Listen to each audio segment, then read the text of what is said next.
ઘાતાંકના નિયમો ભાગ 1 rules of exponent part 1. નમસ્તે દોસ્તો, શું તમે ક્યારેય લોટરી વિશે સાંભળ્યું છે?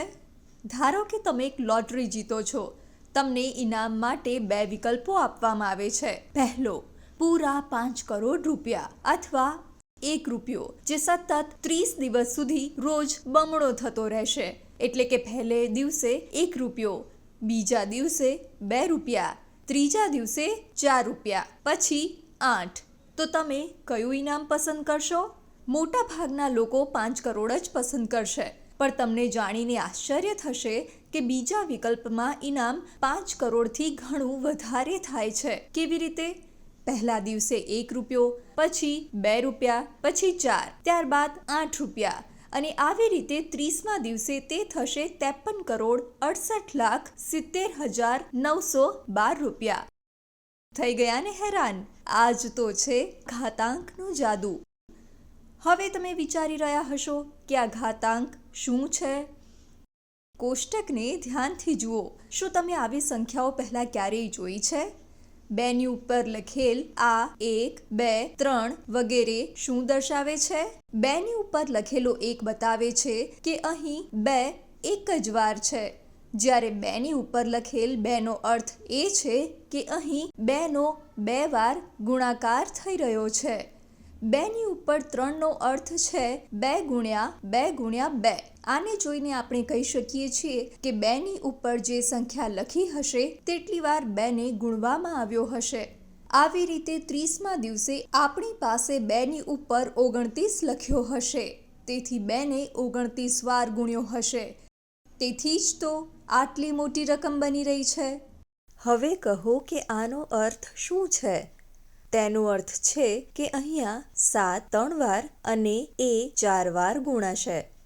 આ બધામાં નીચે લખેલી સંખ્યાઓને આધાર અથવા બેઝ કહેવામાં આવે છે અને ઉપર લખેલ સંખ્યાઓને ઘાત કહેવામાં આવે છે. આને વાંચીએ 7ની ઘાત 3 અને એની ઘાત 4. ઘાતમાં આપેલ અંકને ઘાતાંક એટલે કે એક્સપોનન્ટ્સ કહેવામાં આવે છે. એટલે કે ઘાતાંક તે સંખ્યા હોય છે જે બતાવે છે કે આધારમાં આપેલી સંખ્યાને કેટલી વાર તેનાથી ગુણેલ છે. ઘાતાંકો સાથે કામ કરતી વખતે ગણતરીને સરળ બનાવવા માટે કેટલાક નિયમ હોય છે. ચાલો આ નિયમોને જાણીએ.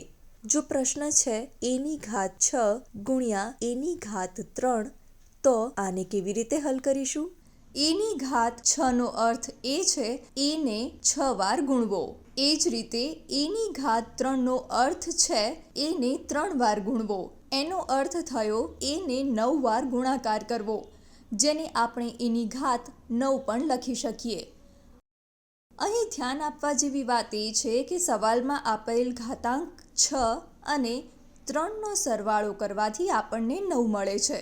એટલે કે જો આધાર સમાન હોય અને સંખ્યાઓ પરસ્પર ગુણવામાં આવે તો તેમની ઘાતોનો પરસ્પર સરવાળો કરવામાં આવે છે. એની ઘાત m ગુણ્યા એની ઘાત n એ એની ઘાત m વત્તા n સમાન થશે. આ આપણો પહેલો નિયમ છે. બીજો નિયમ કહે છે કે જો આધાર સમાન હોય અને સંખ્યાઓ પરસ્પર ભાગી શકાતી હોય તો તેમના ઘાતોની બાદબાકી કરવામાં આવે છે. એનો અર્થ એ છે કે એની ઘાત m ભાગ્યા એની ઘાત n, એટલે કે એની ઘાત m ઓછા n. આ નિયમોનો ઉપયોગ કરીને થોડાક સવાલો હલ કરીએ.